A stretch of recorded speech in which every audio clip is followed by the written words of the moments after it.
आज चलतु खाली अरुआ चाउल गोटे नरम तुलतुलिया पिठा बनैबा जोटा बनैबा तो बहुत सहज खाइबापी बहुत टेस्टी। अरुआ चाउल को बाटिबार मात्र 10 मिनिट भितर आपको आपण माने बनै परिबे। 10 मिनिट रे भी एटा बहुत नरम बनिबो। नमस्कार, मु रश्मि यूट्यूब रे आपण समस्त को स्वागत। वीडियो को फुल वॉच करेंगे। जदि आपण मानको आज रेसिपीटी भल लगे वीडियो को लाइक करेंगे, शेयर करेंगे, चैनल जदि नुआ अछंती सब्सक्राइब तो निश्चय करदेवे। तो एबे चलंतु स्टार्ट करबा आज रेसिपी। अरुआ चाउलर ये पिठा बनवाई मुझे गोटे कप अरुआ चाउल को 2 ରୁ 3 घंटा आगु बतुरेकिना रखिदेची। जदि आपण माने सकाळु सकाळु बनवाई चाहूथिबे तो राति सारा एमती अरुआ चाउल को बतुरेकिना रखिदेबे। चाउल तो ये आम भल भाव में बतुरी गलानी, ताकू साइड रखा। एबे गोटे जगार अल्प चूड़ा को लेकिना ताकू भल भाव में 2 ରୁ 3 थर भाया धोईदबा। चूड़ा को धोई सारापर से अल्प पानी देके 10 ରୁ 15 मिनिट बतुरवाई छाड़दबा। गोटे कप अरुआ चाउल मुझे हाफ कप रू भी कम चूड़ा नहीं, तो चूड़ा को एबे बतुरवाई छाड़ा 10 ରୁ 15 मिनिट। 10 ରୁ 15 मिनिट पर चूड़ा देखंतु एठी हमर भल भाव में बतुरी जाइए। तो चूड़ा एठी बतुरिकिना पूरा फुली जाइए।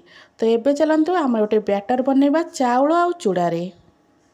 जेहेतु आम चूड़ा देकी ये बैटरटा को बनैबा पिठाटा हमर पूरा नरम हम। तो ए ग्राइंडर जार रे धोईकी रखिथिबा सब जाक चूड़ा को देदेबा। तापर आम अल्प चाउल दबा। बड़का चाउल को आम आउ थरे बाटिबा। अरुआ चाउल तो आपण मैंने विभिन्न प्रकार पिठा बनई तार यही रेसिपीटा को निश्चय ट्राए करूँ। बहुत कम समय बनीज आ बहुत टेस्टी लगे। ग्राइंडर जार अल्प पानी देकी ताकू पूरा चिकन करके बाटिकी नहीं आसवा। चाउल को जमा भी खदखदड़िया कर बाटबेनी, पूरा प्लेन करके बाटबे।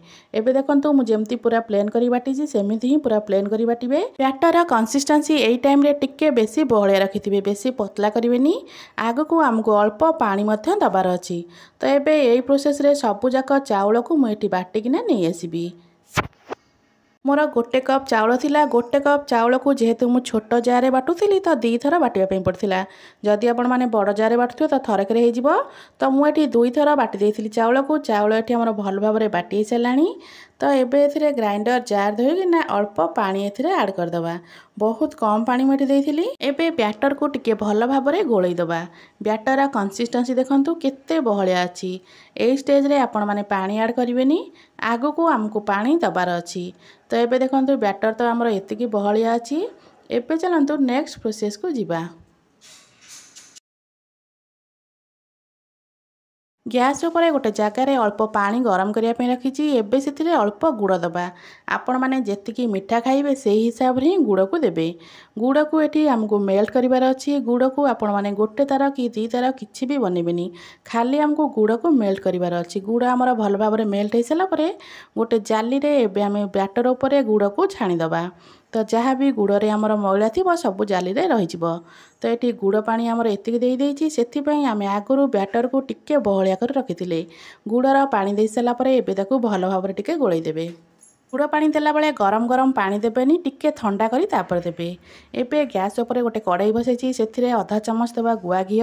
एबे सेथिरे काटिकी रखिथिबा अल्प नड़िया को देकी ताकू भल भाव में भाजिबा। नड़िया को एठी पूरा छोट छोट खंडरे काटिबे, बेसी मोटा मोटा करी काटिबेनी, टिके पतला करी काटिबे। 1 ରୁ 2 मिनिट पर्यंत एमिति नड़िया को गुआ घी रे भाजी देबे। बहुत बढ़िया वासना आसीबो। नड़िया को भाजीबार मोर एठी 1 ରୁ 2 मिनिट भलिया हे गलानी। तो नड़िया एठी हमर भल भाव में भाजी हे गलानी।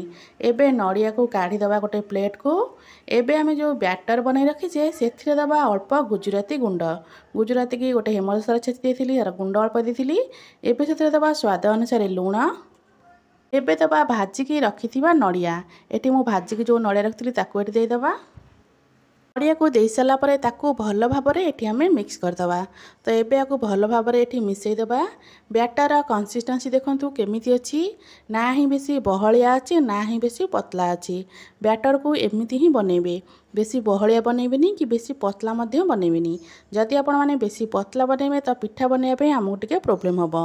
एबे एथिरे गोटे पैकेट इनो आइछि, अधा इनो एठी हमें दबा। पूरा फुल पैकेट देबेनी, अधा इनो ही एठी देबे। जेहेतु मु सांगे सांगे बनाऊली तो मुझे इनो यूज करी। जदि आपण मैंने किसी समय छाड़ी बनइबे इनो दबा किसी दरकार नहीं, सेमती ही पिठाटा बढ़िया बनब। तो जो कड़ाई आम नड़िया भाजी से कड़ाई एबे गोटे डंगी बैटर दबा। एबे ताको कवर करके 1 ରୁ 2 मिनिट छाड़िबा। गोटे रु 2 मिनिट पर आमर पिठाटा पूरा रेडी हो एबे याको मु कभर कर देछि कभर करके गोटे रु 2 मिनिट पे छाडुछि गोटे रु 2 मिनिट पर एबे कभर काढिबा एबे देखंतु आमर पूरा सॉफ्ट जालीदार पिठा एठी पूरा रेडी हो जाइछि पिठाटा केते नरम अछि आपण माने देखिकिना जानि पारुथिबे एमिति मध्य एई पिठा को आपण माने बनै परिबे जदि आपण माने आरपट सेकिबा पई चाहथिबे तो एबे ताको आरपट को लोटै देबे एबे को गोटे रु 2 मिनिट पई पूणी कभर कर देबे कभर करके गोटे रु 2 मिनिट पई टिके हल्का सेकी देबे तो गोटे रु 2 मिनिट पर कभर काढिबा पिठार कलरटा देखंतु केते सुंदर देखा जाउची तो एबे हमर प्रस्तुत हो गला अरुआ चाउलर स्वादिष्ट पिठा पिठार आरपट को आपण मानको लोटै देखौजु देखंतु पिठाटा केते सुंदर देखा होची एबे त हमर प्रथम पिठाटा एठी रेडी हो जाइची एबे चलंतु सेम प्रोसेस रे सबु जाक पिठा को एठी बनै किना रेडी कर दबा कड़ाई तो ये पूरा गरम अच्छी एबे से गोटे डंकी बैटर देदेबा एबे ताको कभर करके गोटे रु 2 मिनिट छाड़देबा गोटे रु 2 मिनिट पर पुणी कभर काढ़ी जमी प्रथम पिठा बनई सेमती ही बनइबा सबुजाक पिठा ये मोर रेडी हो गलानी एबे सबुजाक पिठा को मु प्लेट को काढ़ी दउची आशा करुँची आपण मानकु आज रही पिठार रेसिपीटा निश्चय भल लागिथिबो जदि आपण मानकु आज रही रेसिपी भल लागिथिबो वीडियो को लाइक करिवे शेयर करिवे चैनल जदि नुआ अछंती सब्सक्राइब तो निश्चय करदिबे पुणी आसीबी गोटे नुआ रेसिपी नहीं से पर्यंत रहुची नमस्कार जय जगन्नाथ।